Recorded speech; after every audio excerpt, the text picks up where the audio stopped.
Alcohol அதாவது மது கல்லீரலுக்கு என்ன செய்கிறது என்பதை பார்ப்போம். முதல்ல குறுகிய கால விளைவுகள் என்ன? கல்லீரலின் வேலை கல்லீரல் தான் உடலுக்கு சென்ற மது ஆல்கஹாலை உடைத்து நச்சை நீக்குகிறது. மதுவை உடைக்கும் பொழுது அசிட்டால்டிஹைடு எனும் நச்சுப் பொருள் உருவாகும். இது கல்லீரலை பாதிக்கிறது. அதிகமாக குடிக்கும் பொழுது கல்லீரலில் கொழுப்பு தேங்க தொடங்குது. இதை கொழுப்பு கல்லீரல் ஃபேட்டி லிவர் என்பார்கள். அடுத்து நீண்ட கால விளைவுகள். அடிக்கடி அதிகமாக குடித்தால் கல்லீரலில் படிப்படியாக பாதிப்புகள் உருவாகும். முதல்ல கொழுப்பு கல்லீரல் ஃபேட்டி லிவர்னு சொல்லுவாங்க. இது ஆரம்ப நிலைதான். குடிப்பதை நிறுத்தினால் திரும்பவும் சீராகலாம்.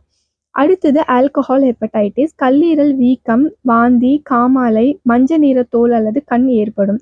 கடுமை ஆயிடுச்சு அப்படின்னா உயிருக்கு ஆபத்து. மூன்றாவது ஃபைப்ரோசிஸ் அண்ட் சிரோசிஸ். கல்லீரல் காயம், சுருக்கம், புண் மாதிரி திசுக்கள் உருவாகும். சிரோசிஸ் வந்துவிட்டால் கல்லீரல் சரியாக வேலை செய்ய முடியாது. இது நிரந்தர பாதிப்பா இருக்கும். நான்காவது கல்லீரல் புற்றுநோய், லிவர் கேன்சர். நீண்ட கால கல்லீரல் சேதத்தால் புற்றுநோய் ஆபத்து அதிகரிக்கும்.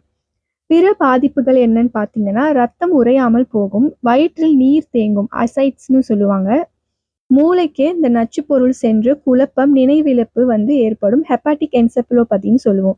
நல்ல செய்தி என்னவென்றால், ஆரம்ப நிலையிலே ஃபேட்டி லிவர் அல்லது மைல்டு ஹெப்படைட்டிஸ் அந்த நிலையிலேயே குடிப்பதை நிறுத்தினால் கல்லீரல் தானாகவே மீண்டு கொள்ளும் திறன் உண்டு.